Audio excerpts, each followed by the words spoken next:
sorting materials into groups। ये class 6 का science का चैप्टर है। इस चैप्टर के जो भी इम्पोर्टेंट फैक्ट्स हैं उनके नोट्स मैंने तैयार किए हैं और इन्हें मैं इसमें डिस्कस करने जा रही हूँ।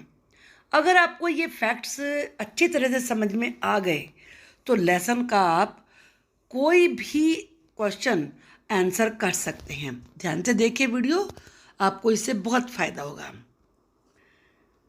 ऑब्जेक्ट किसे कहते हैं? ऑब्जेक्ट का मतलब होता है वस्तु, यानी कि कोई भी चीज़ या वस्तु वो कहलाती है object. Object is a thing. Object एक चीज़ होती है that is made up of one और मोर मटेरियल, जो या तो किसी एक या एक से ज़्यादा मटेरियल से बनी हुई होती है। जैसे पेंसिल है, पेंसिल में वुड भी होता है, ग्रेफाइट भी होता है, तो वन से ज़्यादा मटेरियल से बनी हुई ना। चेयर वुड की बनी हुई होती है, पेन प्लास्टिक का, बुक पेपर की होती है, फूड आइटम, ये सारी चीज़ें ऑब्जेक्ट्स हैं। अब मटेरियल क्या होता है? Material is what object is made up of.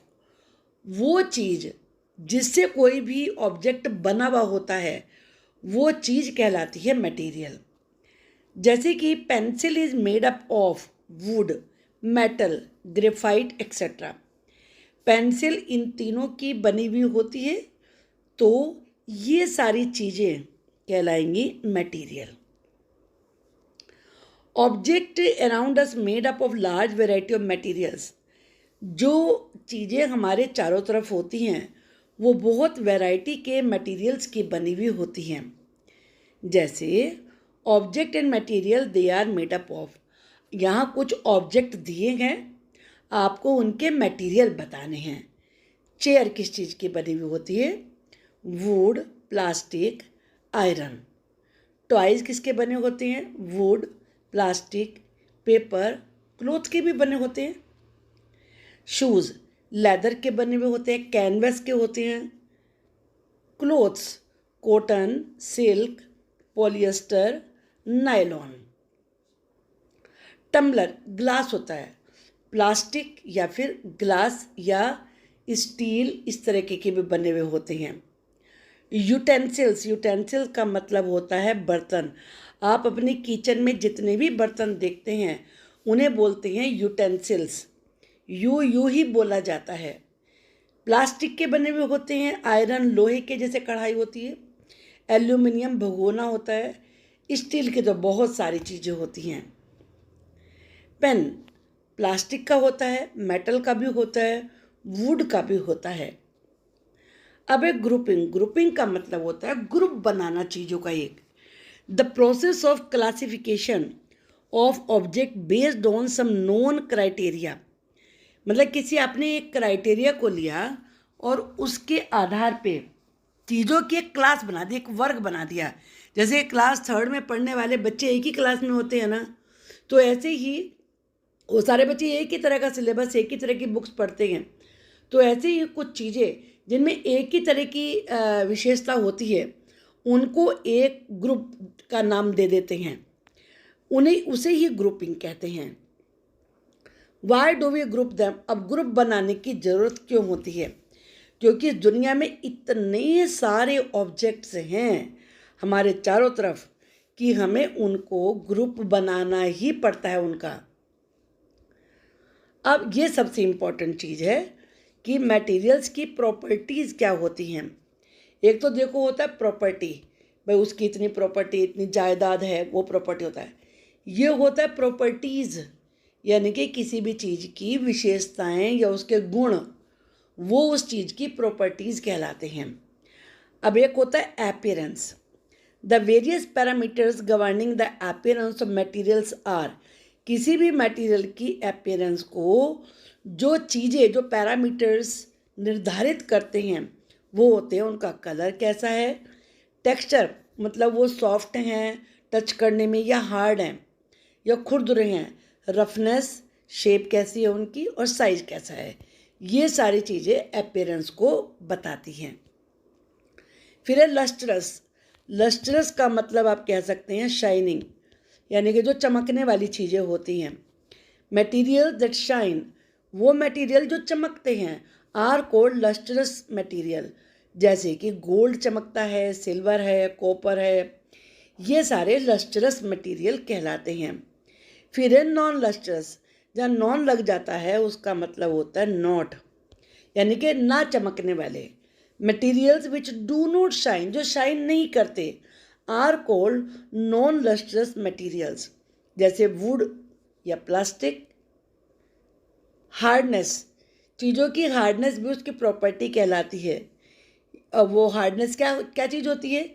You can not change the shape of hard materials, आप किसी भी हार्ड मटेरियल की शेप चेंज नहीं कर सकते। बाय प्रेसिंग इट, चाहे उसे प्रेस करके दबाकर, और कट इट ईजीली, या उसे आसानी से काट भी नहीं सकते हैं।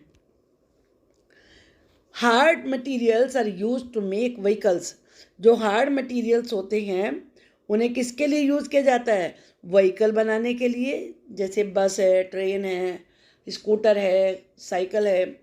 मशीन बनाने के लिए, फर्नीचर बनाने के लिए यूज़ किया जाता है। अब सॉफ्टनेस, यानी कि जो चीज़ें सॉफ्ट होती हैं, जिनकी हम शेप ईजीली का मतलब आसानी से चेंज कर सकते हैं, वो सॉफ्ट मटेरियल्स कहलाते हैं। कैसे चेंज करते हैं? प्रेस करके या उनके ऊपर स्क्रैच करके, ऐसे स्क्रैच करके। अब मेरा मोबाइल देखो हार्ड है, तो वो शेप नहीं चेंज होगी उसकी, तो ये सॉफ्ट नहीं, ये हार्ड है। अब soft materials are use to make cushion, cushion बनाने में, क्लोथ बनाने में यूज़ किया जाता है सॉफ्ट मटेरियल्स का। अब है डक्टिलिटी। डक्टिलिटी का आप याद रखिए वायर, यानी कि तार। डक्टाइल मटेरियल्स वो होते हैं जिनकी आप वायर बना सकें। जैसे कॉपर के भी वायर होते हैं, तो कॉपर है, एल्यूमिनियम है, ये सब डक्टाइल मटेरियल्स हैं। ये प्रॉपर्टी कहलाती है डक्टिलिटी। अब नेक्स्ट है मैलेबिलिटी। मैलेबिलिटी का मतलब होता है वो सॉलिड मटेरियल जिसे आप बीट करें और या प्रेस करें, उसका फॉयल बना सकते हैं, उसकी शीट बना सकते हैं। यानी कि बीट करके, उसको पीट कर उसको पतला बनाया जा सकता है, वो कहलाता है मैलेबिलिटी। जैसे गोल्ड है, सिल्वर है, आपने देखा कि गोल्ड की ज्वेलरी होती है, सिल्वर की भी ज्वेलरी होती है, तो वो उसे बीट करके जो शेप देते हैं ना, तो इसीलिए वो कहलाते हैं मैलेबल। अब है ट्रांसपेरेंसी। ट्रांसपेरेंसी का मतलब होता है वो चीज़ें वो ट्रांसपेरेंट कहलाती हैं, वो सबस्टेंस या वो मटेरियल्स जिनमें हम आर पार देख सकते हैं, तो वो ट्रांसपेरेंट कहलाते हैं। जैसे ग्लास है, वाटर है, एयर है, या कुछ ऐसी प्लास्टिक भी आती हैं जिनके आर पार देखा जा सकता है। ओपेक, ओपेक एक तरीके से ट्रांसपेरेंट का अपोजिट होता है। वो मटेरियल्स जिनमें से हम नहीं देख सकते, वो ओपेक कहलाते हैं। जैसे वुड के आप नहीं देख सकते दूसरे पार क्या है। मेटल, कोई भी मेटल, चाहे गोल्ड हो, सिल्वर हो, आयरन हो, कॉपर हो, उनके आर पार नहीं देखा जा सकता। प्लास्टिक है, कार्डबोर्ड है, गत्ता यानी कि वॉल, दीवार है, ट्री है, तो ये कहलाते हैं ओपेक। अब है ट्रांसलुएंट। ट्रांसलुएंट वो मटेरियल कहलाते हैं जिनमें हम देख तो सकते हैं जिनके आर पार, लेकिन क्लियर नहीं देख सकते, वो कहलाते हैं ट्रांसलुएंट। थोड़ा दिखता है, धुंधला धुंधला दिखता है। जैसे ऑयल्ड पेपर, जिस पेपर पे तेल लग गया हो उसके आर पार स्पष्ट नहीं दिखता। फ्रोस्टेड ग्लास, या जिस ग्लास के ऊपर ओस कण जम गए हों उसमें भी आर पार नहीं दिखता, वो ट्रांसलुएंट कहलाता है। अब है फ्लोट और सिंक, यानी कि तैरना या डूब जाना। फ्लोट ऑन वाटर, कुछ चीज़ें वाटर के ऊपर फ्लोट करती हैं।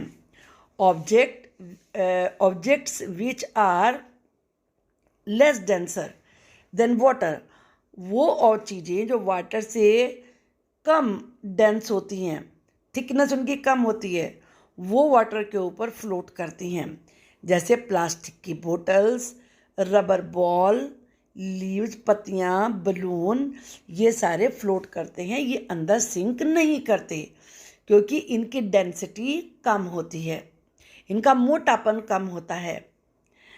सिंक इन वाटर, सिंक का मतलब होता है डूबना। आप यहाँ पर ये ध्यान रखिए कि चीज़ों के डूबने की सिंक होती है, आदमियों के डूबने की ड्रॉन होती है। Objects which are denser than water, वो ऑब्जेक्ट जो पानी से ज़्यादा घने होते हैं, मोटे होते हैं, थिक होते हैं, वो वाटर में डूब जाते हैं, जैसे कि सैंड, रेत, स्टोन, पत्थर, कॉइन, सिक्के, ये सब सिंक कर जाते हैं क्योंकि ये वाटर से ज़्यादा डेंस होते हैं। अब है सॉल्युबिलिटी। सॉल्युबिलिटी का मतलब होता है घुल जाना। The ability of substance to dissolve in water, dissolve को आप याद रखिए, डिज़ोल्व का मतलब होता है घुलना, यानी कि जो चीज़ें वाटर में घुल जाती हैं, किसी लिक्विड में घुल जाती हैं, तो इस क्वालिटी को, इस एबिलिटी को कहते हैं सॉल्युबिलिटी। अब सोल्यूबल, वो चीज़ सोल्यूबल कहलाएगी जो डिज़ोल्व हो जाती है। सबस्टेंस दैट कंप्लीटली डिसअपियर्स, या तो वो गायब हो जाता है, जैसे अब वाटर में सॉल्ट घोलिए, वो थोड़ा ना दिखता है सॉल्ट, शुगर घोलिए दिखती थोड़ी ना है, या उसमें बिल्कुल घुल जाती है, वो उसे कहते हैं सॉल्युबल सबस्टेंस, जैसे कि sugar, salt etcetera. Insoluble, soluble का अपोजिट है, इन लगाने से अपोजिट बन गया, यानी कि जो डिज़ोल्व नहीं हो सकती। Substance that does not mix with water, वो सबस्टेंस जो वाटर में मिक्स नहीं होता और डज नॉट डिसअपियर, या गायब नहीं होता उसमें जाने के बाद, even after we stir for a long time, चाहे हम भले उसे बहुत देर तक हिलाते रहें, घुमाते रहें, इज़ नोन एज इनसॉल्युबल, उसे इनसॉल्युबल कहते हैं। जैसे कि सैंड, वाटर में आप सैंड को कितनी देर तक घोलते रहिए, स्टिर करते रहिए, नहीं घुलेगा। ऐसे ही स्टोन और इसी प्रकार से ऑयल, तो ये सारी चीज़ें कहलाती हैं इनसॉल्युबल। तो इस तरीके से आपने इस चैप्टर के जो भी इम्पोर्टेंट बातें थी वो आपने यहाँ पर पढ़ी। अभी मैं इसकी दूसरी वीडियो अपलोड करूँगी जिसमें मैं टेक्सचुअल क्वेश्चंस और कुछ एक्स्ट्रा क्वेश्चन भी डिस्कस करूँगी। उस वीडियो को भी देखने के लिए आप चैनल को सब्सक्राइब कर दीजिए, बेल आइकन को प्रेस कर दीजिए, तो आपको नोटिफिकेशन मिल जाएगा। Thank you for watching the video.